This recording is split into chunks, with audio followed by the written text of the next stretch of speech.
climate change or COVID or foreign policy or Ukraine, anytime there's like a really controversial issue where some people think that it's imperative that you take a very specific stance and you can't have the other stance. Mm-hmm. Like those moments on social media, those trouble a lot of people because they don't know why certain things get censored or certain things get promoted.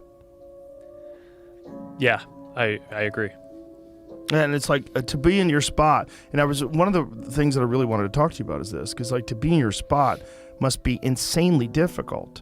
To have, no matter what decision you make, you're going to have a giant chunk of people that are upset at you. And there might be a right way to handle it, but I don't know what the fuck right way is. Well, I think the right way is to establish principles for governance that try to be balanced and not have the decision-making too centralized. Because I think that it's hard for people to accept that, like, some team at Meta or that I personally am making all these decisions.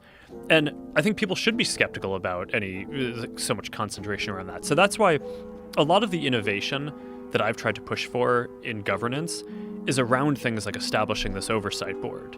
So that way you have people who are luminaries around expression from all over the world, but also in the U.S. Folks like Michael McConnell, who's a Stanford professor, who's like, he was I forget which Republican president appointed him, but he was I think going to be considered for the Supreme Court at some point. He's a very very prominent and kind of celebrated free expression advocate, and he helped me set the thing up. And I think like setting up forms of governance around that are independent of us, that basically get the final say on a bunch of these decisions, and that's a step in the right direction. In the Hunter Biden case that you talked about before, I don't want our company to decide what's misinformation and what's not. So when we work with third parties and basically let different organizations do that. Now, then you have the question of, are those organizations biased or not? And that's a very difficult question, but at least we're not the ones who are basically sitting here deciding. We're not the ministry of truth for the world that's deciding whether everything is true or not. So I'd say this is not a solved problem. Controversies aren't going away. I think that it is interesting that the U.S. Is actually more polarized than most other countries. So I think sitting in the U.S., it's easy to extrapolate and say, hey, it probably feels this way around the whole world.